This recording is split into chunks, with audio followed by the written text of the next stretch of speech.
Ni inkuru itunguranye yavugishije benshi hano mu mujyi wa Kigali. Umunyeshuri w'imyaka 16 abyariye ku kigo cy'ishuri. Bamwe bavuga ko nta muntu n'umwe wari uzi ko uyu munyeshuri w'umukobwa w'imyaka 16 atwite.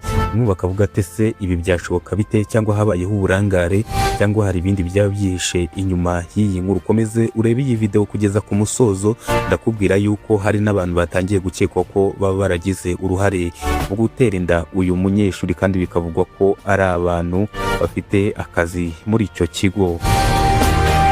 Mu gitondo cyo kuwa gatatu tariki ya 18 Werurwe 2026 ku kigo cy'amashuri cya Kigali giherereye mu mujyi wa Kigali humvikanye inkuru itunguranye. Benshi cyane batangira kwibaza byinshi bafite abana kuri icyo kigo. Umunyeshuri w'umukobwa w'imyaka 16 wiga mu mwaka wa 4 senior 4 yabyariye kuri icyo kigo.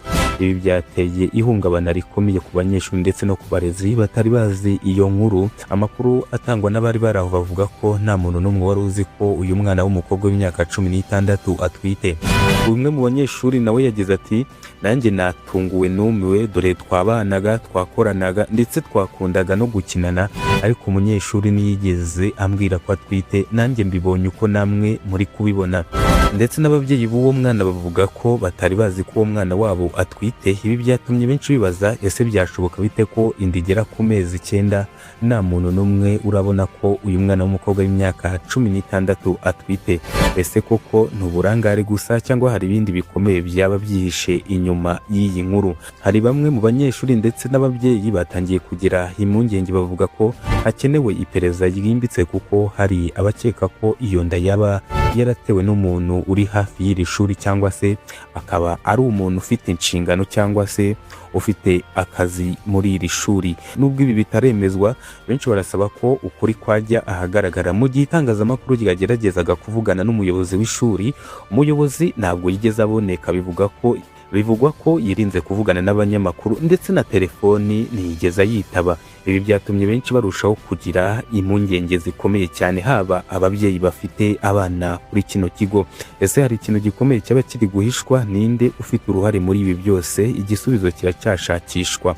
Abanyeshuri bamwe bashinja ubuyobozi bw'ikigo uburangare, bavuga ko bidashoboka ko umwana atwita kugeza ku mezi 9 nta muntu urabimenya. Basaba ko iperereza ryimbitse ryatangira gufata ingamba zo kurinda abandi bana, kugira ngo hatazagira undi munyeshuri uhatwarira inda. Ubuyobozi bw'umujyi wa Kigali bwatangaje ko bugiye gukurikirana iki kibazo vuba na bwangu. Hategerejwe ibisobanuro birambuye bizagaragaza ukuri ku byabaye kuri kino kigo. Iyi ni inkuru yazamuye ibibazo byinshi ku buryo amashuri akurikirana ubuzima bw'abanyeshuri. Ese ubitekerezaho iki? Ese ni uburangare bwabaye, cyangwa hari ibindi byaba byishe inyuma y'iyi nkuru?